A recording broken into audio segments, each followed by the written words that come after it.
Welcome everyone to this week's Tech Threads interview. This week, I'm excited to have Jack Prommel on our podcast this week. Jack, I've known him for a little bit. He's kind of mentored me as I've gone through college. He has tons of experience with working with cross-functional teams, which is kind of what we want to hit on today. And yeah, before we get started, I'm just going to pass it off to Jack to kind of introduce himself, kind of where he's been, what projects he's been working on, and some of his experience. And then we'll jump right into it. So Jack, take it away. Sure. Thanks, Max. Appreciate it. Yeah, my name is Jack. I've been working at Accenture for about 5 years. The technology consultant, worked on a myriad of projects, everything from like tech strategy to tech implementations. I've worked with developers, worked with artists, worked with the government, with a bunch of myriad of people. And it's been a super fun journey. Funny enough, now I'm in business school. I'm at Duke. But one of the big things that we deal with here is like cross-functional teams and like how you're going to deal with people who are from different backgrounds, different experiences, and more than anything, like different working styles and how do you manage all that together. So kind of fits in perfectly with this. Yeah. And I'm super excited to get your insights because as a consultant, you're constantly jumping different projects with different teams and different people. And so I think you, of all careers, has like a really good insights into how to work with cross-functional teams. And I'm just really excited to see kind of what you have to say about some of these topics, just to kind of lay out an agenda for those who are listening, of kind of what we're going to hit on. We're going to talk a little bit about joining new teams, how to really establish a good team culture with cross-functional teams right from the beginning, a little bit about working with cross-functional teams and some of the best practices with that. And then at the end, if we have some time, we're just going to hit some common problems that people have. And Jack, see what you have to say about it with your experience and your expertise in this subject. So just to kind of like, I know with consultants, you join teams often and you just kind of like get thrown into the mix. What do you think is one of the most important things to do when you first join a cross-functional team? I think there's two things that I look at really when anytime I join a team. One is kind of like understanding who's in it, and this isn't just like what their experience is or what their job function is. It's actually understanding who they are. I think empathy is extremely underrated in the workplace. And two is kind of investing in yourself when it comes to like understanding who people are and what they're doing. That's something that you have to do, and you have to invest in yourself for that. So when I look at some of the teams I've worked in, and even now, anytime I join a team, I always do little questions, like icebreaker questions of like how to get to know people. I always ask like what their favorite ice cream is, or like just dumb little questions that kind of build up a profile of who people are, and you maybe they're lactose intolerant, or now you understand that. Like, and little things like that, you build a profile and understand who they are. And when you understand someone as a person, you can then understand their working style, and then you can, help each other succeed. Yeah, I think that's one of those things that I think some managers try to like overlook and just kind of like focus on the work. They're like, hey, we need to do the work. And I think missing that empathy aspect, like you mentioned, is super important. I know with basketball, especially when we have a new team or new players join our team, I know the first couple of weeks, it's not like it's kind of get to know you. We do a lot of like mixers and stuff like that to like get to know each other. But a lot of it on the basketball court is just playing. You just play with people with no structure. You're just kind of out there playing pickup. And what it does is it teaches you a lot about how someone plays, how they act. And then even like outside of basketball, just like team activities that we do, yeah, it teaches exactly who the person is. And so it kind of gives you a better perspective on how to work. So I think that's something, a lot of people sometimes miss, but has a lot of, good benefits, like you said. Kind of touching back on that, what do you think, or like in your experience, what have been the best like activities you guys have done to get to know people better, especially on these teams? I think a big thing in consulting is just like a happy hour whenever you're starting the project. You all get together and do a happy hour. That's a very generic, like low barrier to get to know someone. I think the better thing to do is like share lunch or do something that like seems a little different. I don't know. When I first started my first project I'd ever worked on, I was super nervous. I didn't know who was going to be on the team or like how I could like break into it. So actually baked goodies for everyone for the first day, and like I walked in with it, and like it was a great icebreaker. Everyone like, oh, like, whatever. They showed me the office, they showed me the team and whatnot, and I was like, oh, well, I got baked something, and like y'all should have some cookies. And I was like, this like very very cool experience of, hey, like look, I'm very much here as a person, and I'm going to show you like I'll go above and beyond for you. But we need to get to know each other, and that like ease things up. It's more of a friendship type of thing than a like, hey, like here's the work that you have to do. Yeah, going above and beyond, just kind of, being a good person, basically trying to make friends with people. And that's kind of a great way to do that. I know a big problem that a lot of people have, especially with cross-functional teams, and I think you would have a good insight on this, especially with like engineering teams and like technical people. Because yeah, like a lot of people know technical people are kind of wired a little bit differently than like say like sales or someone more on like a client-facing role.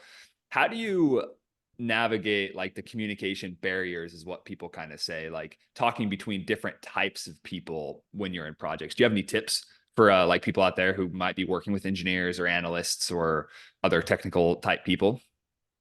Sure. Well, I'll just give a little background. I am technical by training. I'm an engineer, but I never really did engineering things when I joined consulting. But one of the things that I realized pretty early on was kind of like what you said, like, like we're wired very differently, and our trains of thought are very different. And that is a strength. We just need to understand each other. And to do that, you need to invest in yourself within the context of like whatever team you join, whatever they're doing, whoever you're talking to, whether you're talking to like right, like engineers, whether you're talking to people in marketing and sales, like wherever you are, you need to understand a little bit of what everyone else is doing, how they do it. And I'm not saying, hey, like if you work in sales, go back to school or like go learn how to like code in Python. Like that may not be beneficial, but it'll definitely be beneficial for you to sit there for a few hours and like read up on like what people are doing and kind of how the structure of things are.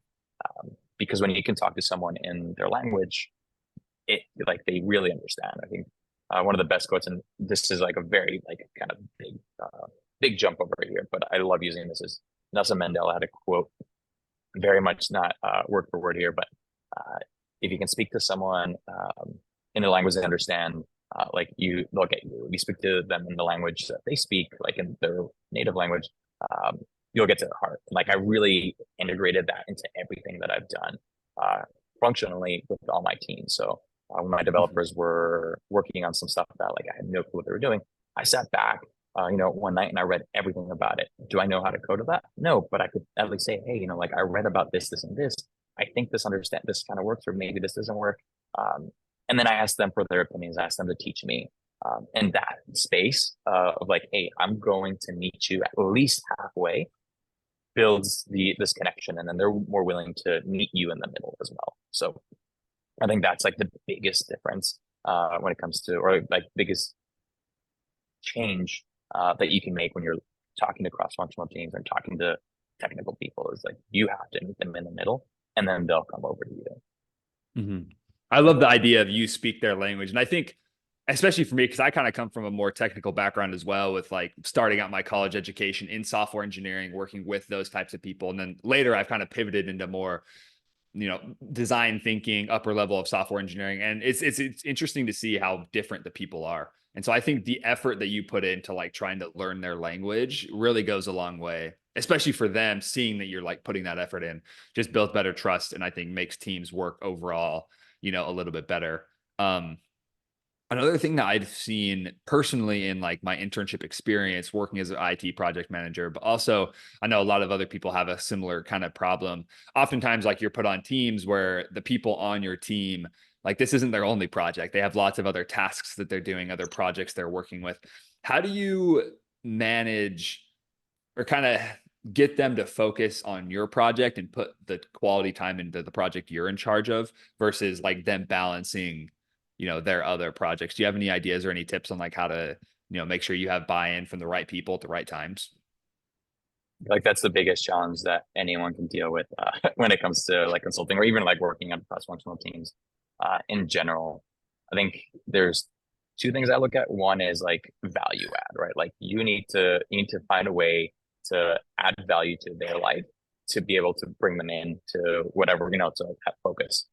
So for me, whether that is like uh, in the beginning when I first started working, I realized no one on my team could double check my work. And I was like, shoot, like, how do I, like, they're all super busy. I'm super busy. I can't get this through to the next phase until someone double checks my work. So value add. Small thing for me was bring chocolate. So every time someone helped me out, I gave them a little bit of chocolate. And it was like a little thank you treat. And like, yeah, maybe a little Pavlovian, maybe a little bad, but it worked. And like, then that kind of built the trust. And you're like, okay, like, like he's not trying to waste my time. He's like, here, he needs some help. And like, he's giving me something in return. Right. So there's a value add there. So that's one phase of it. And then the second part is you're always working on someone else's time. Like that is of all the takeaways that I've taken from consulting is that you're always on someone else's timeline, and you need to find a way to bring their timeline to yours and kind of align them. Mm. So to do that, you have to be very, very transparent and communicate exactly what you're looking for and how you need it. And then you need to ask them to be transparent of what they're looking for, how they need it, what their timeline is, what other priorities they have, and find a way to kind of align them. Transparency is key. Over communication is not a bad thing. It's actually the best thing you can do, especially when you're working in teams where you have, right, an engineer that's working on 3 or 4 different things, and you have a marketing team that's working on 5 different things. And then when you have sales that's working on 5 different things and they're not communicating, you have to be like, hey, you know what? Like, we need to get all of this done so that we're in one timeline together.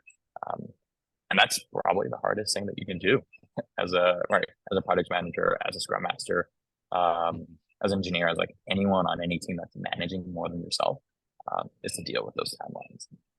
Yeah. Do you have any like rules or guidelines that you have? Because I like over communication, yeah, isn't a problem. I do feel like there is a barrier to like where you're like just communicating too much. Do you have like a feel for where that line is, or any tips for someone who might be like questioning? Because I know like when I was on my internship, I had to work with, very high up senior executive people, and I didn't want to like be pestering them too much because they have a lot on their plate. How do you help someone figure out like if they're communicating enough, not enough, too much? Do you have any advice on that? Uh, I personally err on the side of just keep on communicating a lot. If it's too Mm, much, someone will tell you, right? Like if you're working mm, with someone high up and you're just, you're constantly sending them things. And if they're like, okay, this, like maybe this is a little too much, they'll tell you, hey, like you can tone it down. But if not, keep on doing it, right? Like you need to get that feedback from them. And you can ask them if you want, like, hey, is this too much? Is this not enough? But if you don't do anything, then it's, it could cause issues down the line. So kind of like my idea is just keep on going until someone tells you to not do it. yeah, I think that's a great. I wish someone would have told me that, because I was always in the middle. Like, I want to communicate. I know I need to communicate this, but like, is it too much? Like, are they like getting annoyed with all my like Slack pings and my emails of kind of like showing the updates? So I think that's a great way to look at it. They'll tell you eventually if it's too much, and there's no harm in, yeah, over communicating. Um, Right. It's honestly mhm. in when it comes to your entire career, like when you over communicate and someone tells you to stop, that means that they care about you. That means that they go and they're like, actually, like you're doing a great job, but like we need to reevaluate. If they're not telling you something, they're not giving you feedback, that's when you need to be worried, right? If you're Mm, not reaching out to the people above you and not giving them information, they're not going to know who you are. They're not going to know like how much work you're putting into things. So it's in your own benefit to over communicate and push it through. And yeah, it's awkward. It's really awkward in the beginning. You just need to lean into it, and you'll notice, like as everyone notices it when you start working on a team for longer than 6 months. The people who over communicate are the people who end up getting the promotions, and the people who are like getting the all the new offers, or all the the new cool projects, is because they're the ones that are constantly their names are constantly being thrown into things because they over communicate. yeah, I think that's one of those things that a lot of people, like you said, it's awkward. They have a hard time, especially in the beginning of their careers. Like, I've read this book that says you're supposed to like display your wins in a way, not in like an arrogant way, but like, yeah, like you're communicating, you're showing people this work that you've put into it. And I think for a lot of people, that's a really hard thing to start doing, because we're all kind of like more reserved. We don't want to come off as like cocky or arrogant. And I think it's a fine line between, like you said, over communicating, just putting yourself out there. But then if you don't do it enough, you could miss out on opportunities that you could have had if you were to like kind of communicate more. Um, what do you think is the biggest problem that you've seen people have with working with cross-functional teams? And how would you, address that problem? I think the biggest problem is people get set in their ways. Right. And when you're in college, it's everyone's kind of in the same age range. You're kind of like figuring stuff out. As soon as you hit the workforce, as soon as you hit one of these projects, you could be 22, and then the engineer that you're working with is 55. Like very different. Like someone's had 20 years of experience, they get set in their ways. And then the issue is you find something that's a better way to approach a problem, maybe faster, maybe more efficient. But they're set in their ways and they're not willing to budge, and then you get stuck and you get frustrated. So when it comes to like the biggest frustration, or something that I would tell people to do, is when you're working with any cross-functional team, every idea is worth at least being heard. Like whether you're the youngest person in the room, oldest person in the room, listen to every idea that's thrown out to the table. Try it out. Like it doesn't hurt for you to take 20 minutes to try something out. If it doesn't work, then it didn't work, and you're like, okay, we tried it. But if you're set in your ways and you don't want to try something new that someone else is bringing up to the table, you're closing yourself off, and then that's harming not only you, but the team in general when it comes to like whatever you're delivering, but then also everyone's career. Like everyone has so many ideas, cross-functional teams, everyone thinks differently, kind of what we're talking about, everyone's wired differently. It's worth exploring whatever it has to say. And then at the end of the day, all right, if you have someone in marketing that gives an idea to someone in engineering, maybe that works out. Maybe it's an amazing idea, and then both people learn from it, and then you're better, you're better in your career for it. So never close yourself off. There's always a better way to do something. And more than anything, like listen to what other people have to say.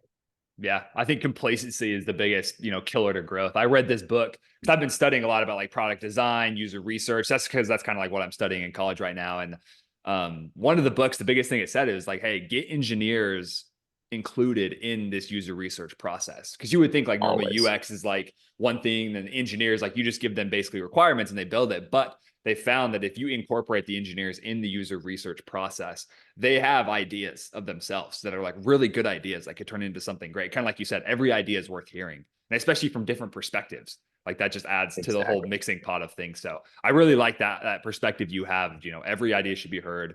You should never take any idea and just like throw it to the wayside and just let everyone be heard. And the cool ideas that can come up from that, yeah, they're worth trying out. There's no harm in trying it out. Just like, so this is kind of like the last question right before we end it. Um, a lot of cross-functional teams are kind of revolved around like one leader, someone who kind of pushes the team in the direction, whether that's like, like a senior consultant or like a project manager or just like some executive pushing some initiative. What is like for you in your experience working with leaders? What's the biggest like characteristic of leaders that you admire most that you think kind of helps cross-functional teams work like a well-oiled machine, kind of like better? Empathy, 100% empathy. That's the differentiator between a team that is super successful and a team that's not. Like, right, at the end of the day, a job is a job. You're gonna put time into it and you're gonna work hard. Uh, but if you're the leader, the person who's up front or the back, however you define leadership, um, is self-centered, is only looking at themselves, is blaming you for any of their mistakes, doesn't take ownership, does all these things that like we look at typical like bad bosses or bad leaders. Um, any one of those things can bring the team down. And like morale is one of the most important things. And you as a team leader are so responsible, and it's your duty to make sure you understand where everyone's coming from, what their issues are, what their challenges, pain points, and make sure that you can address them. Right? You're not going to address every single one at once. We have a team of 10 people. Everyone's coming from a different background. And especially now, I feel like people didn't realize this before COVID, but like people have kids. Like you need to adjust how you communicate, how you make sure that people work when they have kids, or if they're dealing with medical issues, or like you're on a basketball team, like you got to travel for basketball. Like there's ways to like make sure that you go through and adjust things to make sure that it works for everyone. It's never going to be perfect. It's never going to be perfect, but it's something that you need to try to strive for. And you putting that effort in, and empathetically going in and saying, like, I understand where you're coming from. Let's make sure that this works for you and it works for everyone else on the team. That's where you get motivation. That's where you get the best work. That's where you get the best ideas. That's where everyone gets aligned for the same vision, and that's when you get a successful product. Mm-hmm. I think everything that we talked about today kind of leads back to empathy, and that like treating people as human beings and like knowing that you're working with actual people and not just like machines is just, crucial when it comes to working with cross-functional teams, especially people who have different, are wired different things we talked about and just have different mindsets. But Jack, I just wanted to thank you again so much for your time today. Your expertise is, super valuable. I know someone out there is going to find, valuable information in this, and hopefully it helps them kind of guide their career and put them in the right place that they need to. So Jack, once again, thank you so much for taking the time to talk today. Awesome. Thanks, Max. Appreciate it.